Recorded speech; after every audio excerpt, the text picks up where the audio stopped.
Well, I don't have a lot of updates. The one big one, I think, obviously, Gideon flew home with us, walked on the plane, and had a smile on his face like he always does. And from there, what's moving forward, I don't really know. We'll have to, it'll be later in the week and some things like that. We can give you some updates at another point in time. But to be honest with you, I don't know. For those that were there after the game, hopefully sensed even a greater disappointment from me, and maybe even than other games. And I think that just in the fact that first half in particular of seeing things and growth and the things that we wanted to be able to see from us as a football team, right? I mean, complimentary ball and back and forth, and then the second half not being that was really difficult. And obviously losing is always difficult, but I just think in the way that which we played in the first half and then the way that which we played the second half, it was hard. It was disappointing, and I wanted to make sure our guys understood that and knew that too. That there is no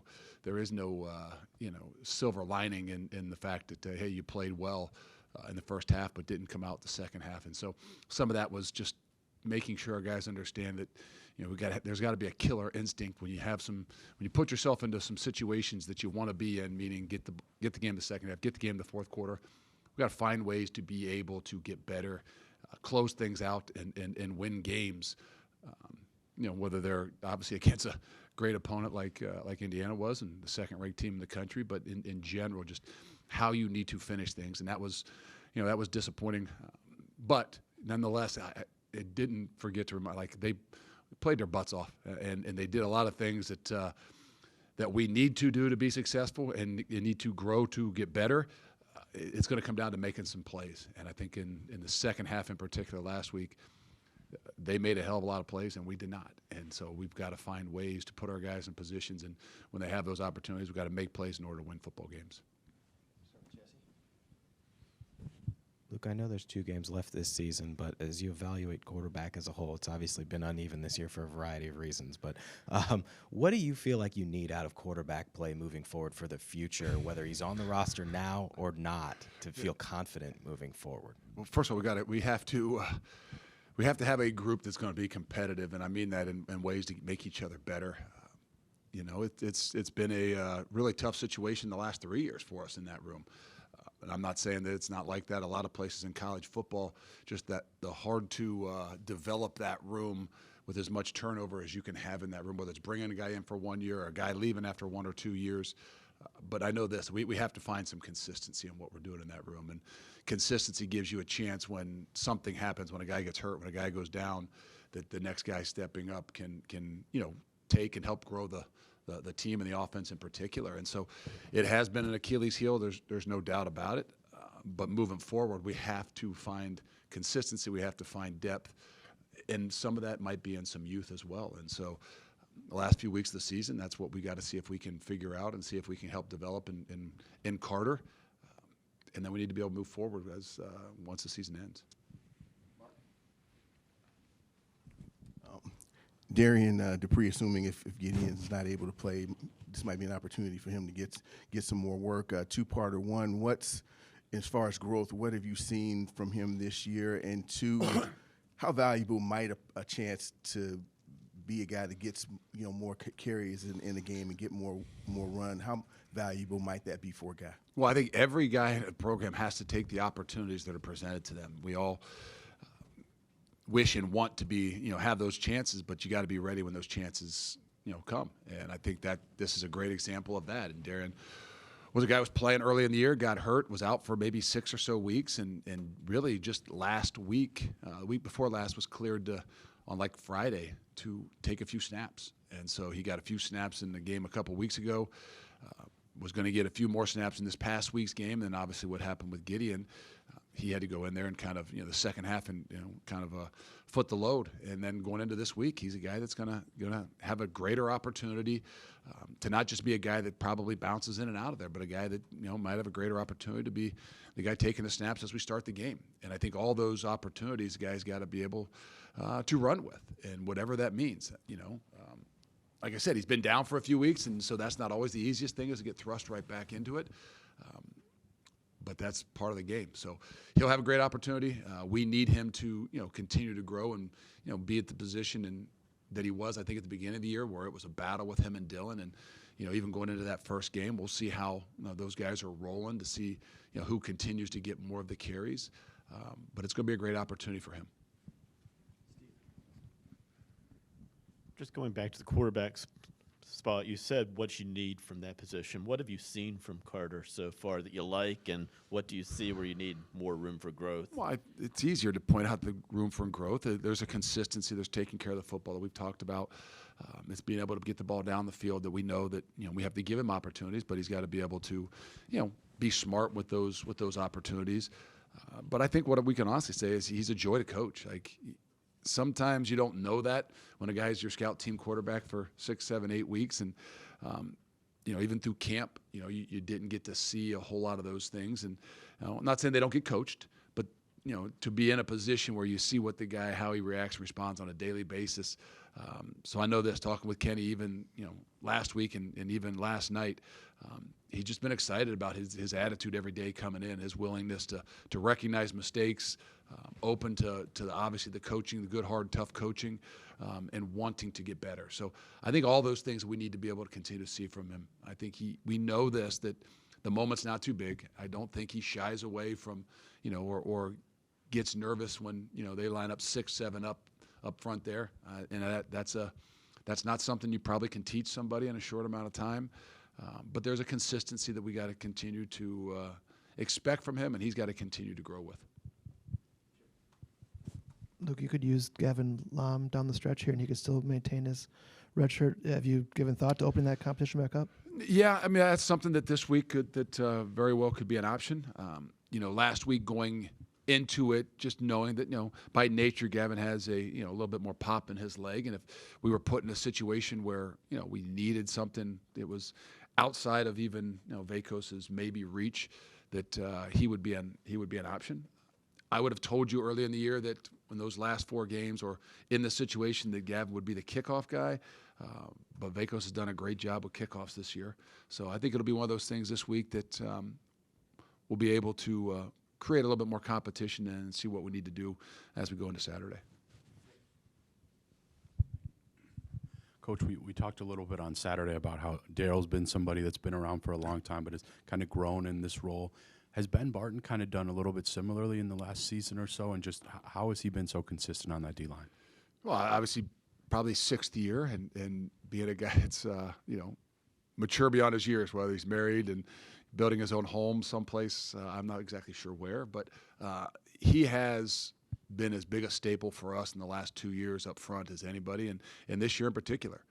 I know that maybe he doesn't get the stats that Daryl had, like 2.5 sacks from last week, and maybe not the celebrations that DP has, but nobody's been more consistent. Nobody has meant more to that up front, and in particular, I think where we struggled last year, in particular interiorly, as we got late in the year with the injuries that we had, Ben kind of stepped up and showed some leadership ability, and this year he's grown with that. And I don't think Ben's done playing football, and I don't just mean the next 2 games. I think that there aren't many guys out there that are 6'6", 330 pounds that enjoy to do what he does, and so he's been an incredible staple for us. But he's even been a greater kind of leadership piece as we've kind of struggled and battled through this whole entire season.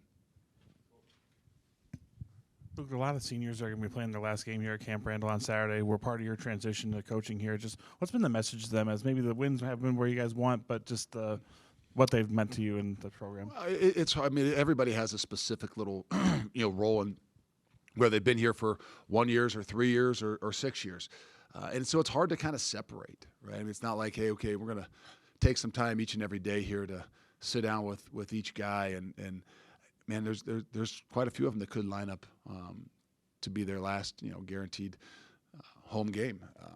So they've all meant a lot. I think that more than anything, I don't want to say you're old school, those guys that have been here for 6 years, like Ben Barton or Daryl Peterson, who's been here for 5, and a lot of those guys, Preston, and yeah, they deep down inside, that's the way I always envisioned college football to look like, and maybe the way that I went about it. But nonetheless, I think every one of them have, a part in what it is that we're doing, whether it's, been great success or what exactly that they wanted it to be. they're still 18 to 22-year-olds, maybe a little bit older in some cases. They're still, young men probably growing into grown men. And so I think this whole entire experience and seeing them, whether it's through 1 year or 3 years, is continues to mean a lot to me, and I think every coach in this program. And so senior day is always one of those ones that's a little bit more difficult. Just knowing what what guys have put in to get to where they are, it's just a little bit different nowadays, right? Because there might be a few that have been here for 6, a few that have been here for 5, and a lot that's been here for 1 or 2. And nonetheless, all of them I think are really important. Going back to evaluating Carter, what specifically when you're looking at a true freshman maybe is different than when you're kind of evaluating an older quarterback, and how is kind of your philosophy with true freshman quarterbacks? I don't know that I had a philosophy on true freshman quarterback. I think even Carter's a unique one too, because a lot of times your true freshman quarterback has been your third quarterback the whole year, or maybe even your backup quarterback the whole year. So he's been in the mix. He's been in those meetings. He's had an expectation of growth, knowing that there could be an opportunity right around the bend. His has been a little bit different, man. He's been expected to be somebody different every week, and as far as a scout team quarterback. And so the last few weeks, he's been thrust into a situation where, hey, now we're asking you to be yourself. We're asking you to be what our team needs you to be. So it's been an incredible growth for him. We still need to continue to see him grow and doing the things that a quarterback does when the lights are on, and has a lot to do with taking care of the football. That has a lot to do with managing and understanding the game, and has a lot to do with taking what's there. I think always as a young quarterback, for us as coaches and for him, we have to kind of hone in on what his strengths are, and we have to give him an opportunity to use his strengths to the best of his ability, and then obviously put him in the situations and give him the situations that we think he can handle. That's not the easiest thing as not only a true freshman quarterback, but a true freshman quarterback that's probably only been in the mix for the last 3 weeks. So each and every week there's an incredible amount of growth, and that's what I said. I know Coach Guyton has said it to me. I don't spend every winking moment with him like Coach Guyton does, but he's talking about it. What a joy it's been the last few weeks of just seeing, how he's kind of handled the whole situation and his growth even in the last 3 weeks. Kind of talking about development. I know I've asked you some deeper questions about the philosophy within college football recently. I got one more. Okay. But I have a Let's feeling see if we'll answer it. Yeah. I have a feeling that, like almost every football coach in America is going to say that they run or they have a developmental program. But as you said, football itself is a developmental sport.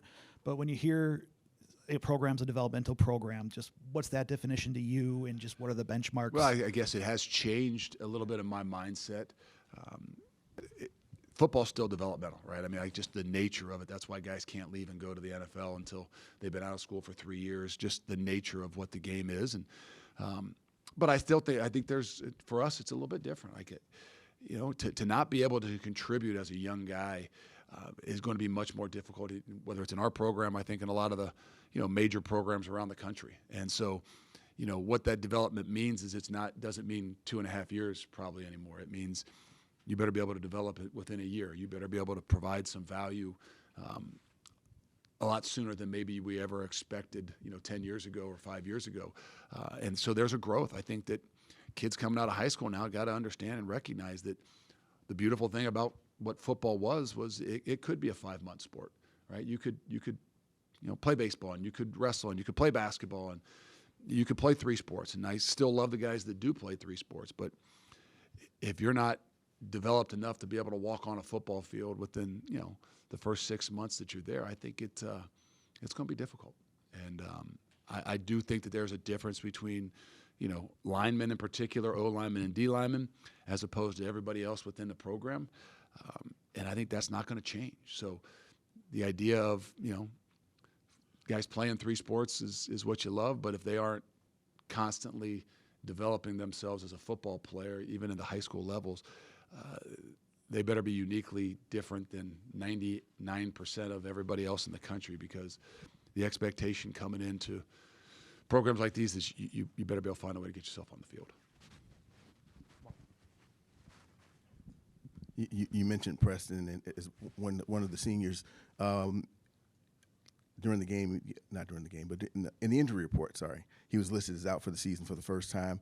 Do you think he's done here? Is that I got no idea. I mean, those are some of those things that you know, every single day we're looking at what the next day brings. And so are there some opportunities and chances? I mean, again, I don't know what the NCAA is going to do in the next, 3 months, right? I mean, there's waivers out there for all different kinds of things. And so, what options are out there for some of these guys that, that maybe could continue to play college football? I'm not sure. We've kind of gone through one this year, right? And one that we haven't seen come to fruition. And it's been very disappointing in that. So to spend a whole lot of time thinking about, what's going to be available, next year with some of these guys, whether what's going to be changed through the NCAA, I don't know. I know that there's a lot of guys that are going to be playing their last guaranteed opportunity in Camp Randall this Saturday, and we're going to celebrate them.